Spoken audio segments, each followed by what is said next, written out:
Hello Ratbags, it's Jade Plays Games. Welcome to How to Survive in Dayz. Today we're going to be taking a look at food, water and inventory management. Also be running down the status effects and stamina.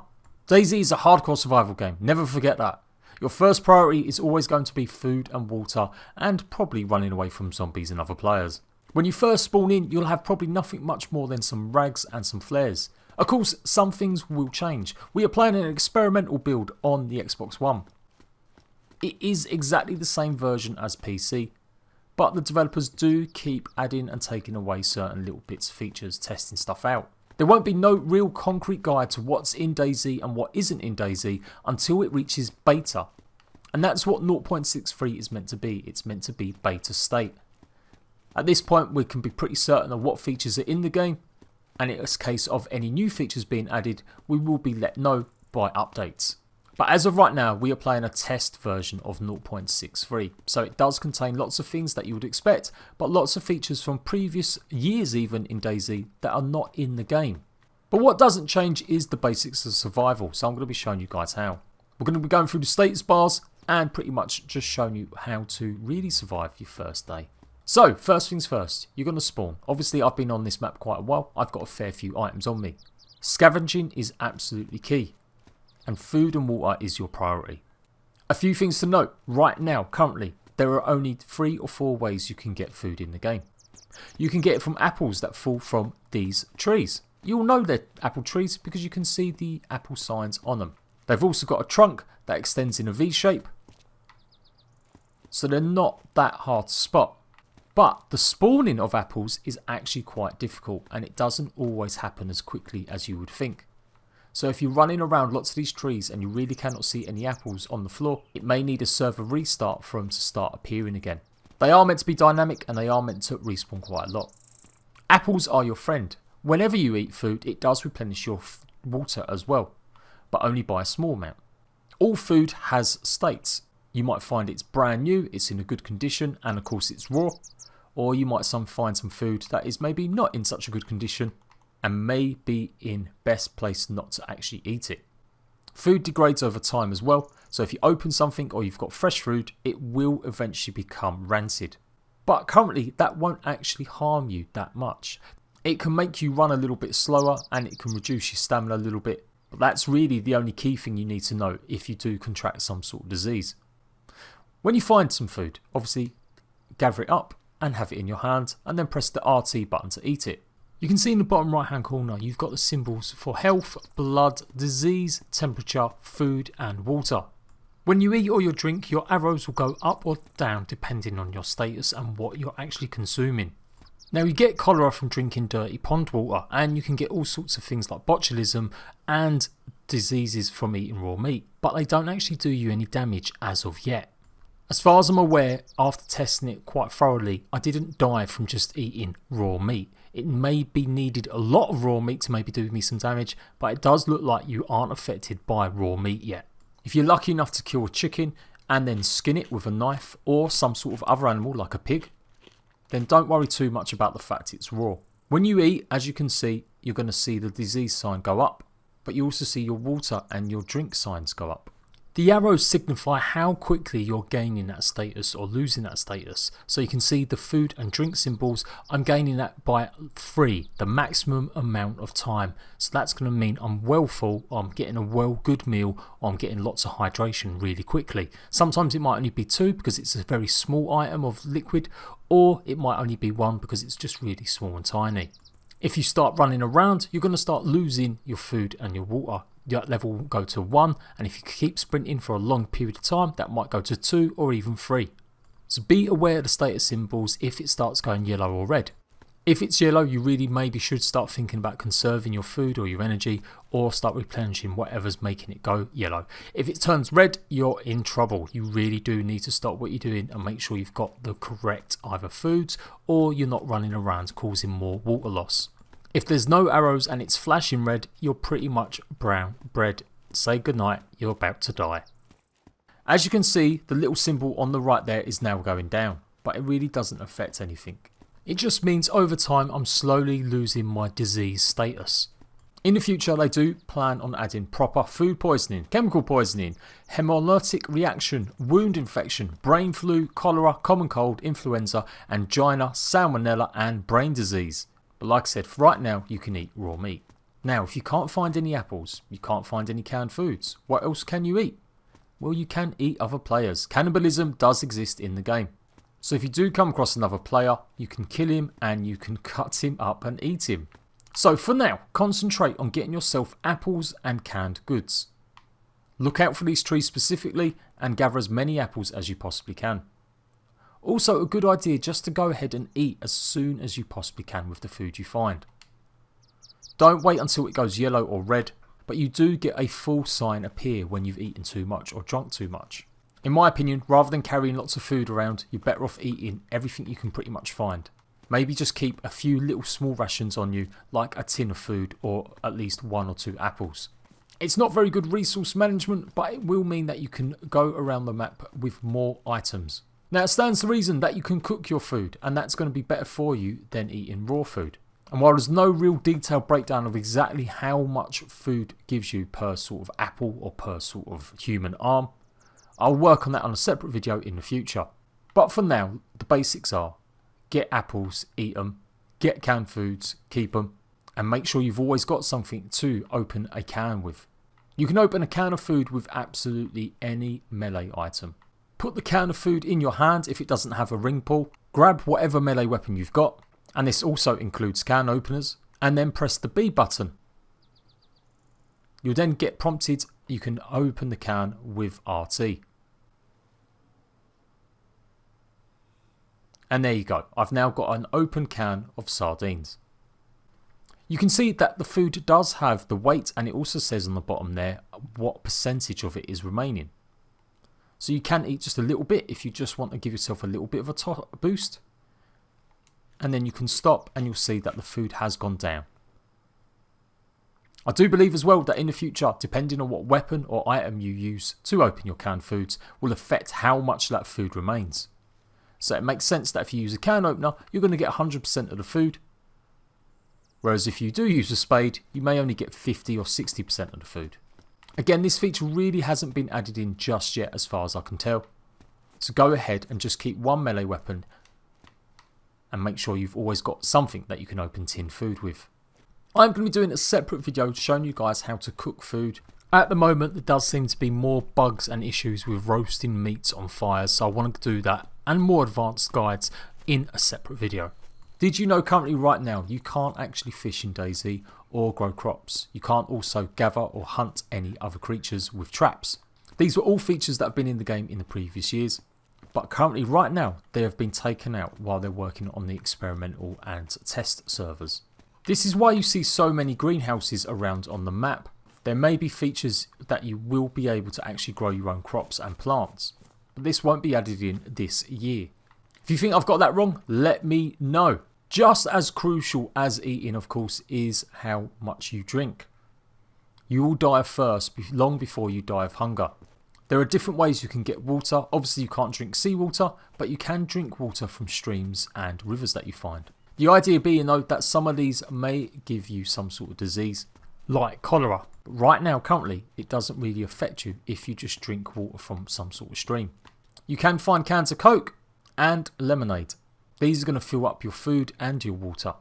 One of the best sources of water, and the one that's pretty much guaranteed not to give you any sort of poisoning, is one of these, a water fountain. Simply go up to it and press the X button. Do this until it's full. It's a little bit slower and it takes a while, but make sure you do this until you get the icon that says your belly is full. And of course, make sure you fill up any containers. Water bottles are going to be the one that you're probably going to be filling up the most. But obviously look out while you're doing this, there's no zombies in the area or other players. You can pretty much fill water from almost any water source. And in the game there are things like purification tablets and the idea that maybe you would have to boil your water eventually to stop getting some sort of disease. But again, currently that doesn't really take effect in the game. You'll notice as well that sometimes if you kill something or you skin something, you may have some blood on your hands. Well, you can wash your hands. Again, another feature coming will be obviously that if you're showing some sort of injury, zombies will latch onto you more. You can also fill pots with water too. Now pots will actually carry more items for you. I'm going to be going over the inventory management in a second, but let's get the food and water sorted. So when you've got your pot in your hand, instead of taking it to the zombie pot roast, head over and find a fountain and fill your cooking pot. This will take substantially longer, but it should hold a lot more water. If you're lucky enough to spawn in a town near the coastal regions, try and find yourself enough lit food and make sure you've got at least one good container of water. Once you've done that, it might be time to really get out and go and explore inland. These coastal areas are going to be more dangerous, and the bigger the town or city, the more chance there's going to be more zombies and more players. So really your first focus when you spawn in for the first time is find the nearest town or area where you can get enough water so that you can take a journey.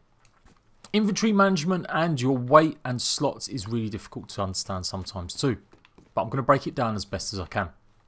Your inventory obviously comes in the form of what's in your backpack or in your pockets on your right hand side.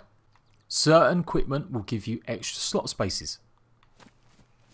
As you would maybe expect, items that you wear, clothing, will affect how fast you move and what items and slots and things you can hold.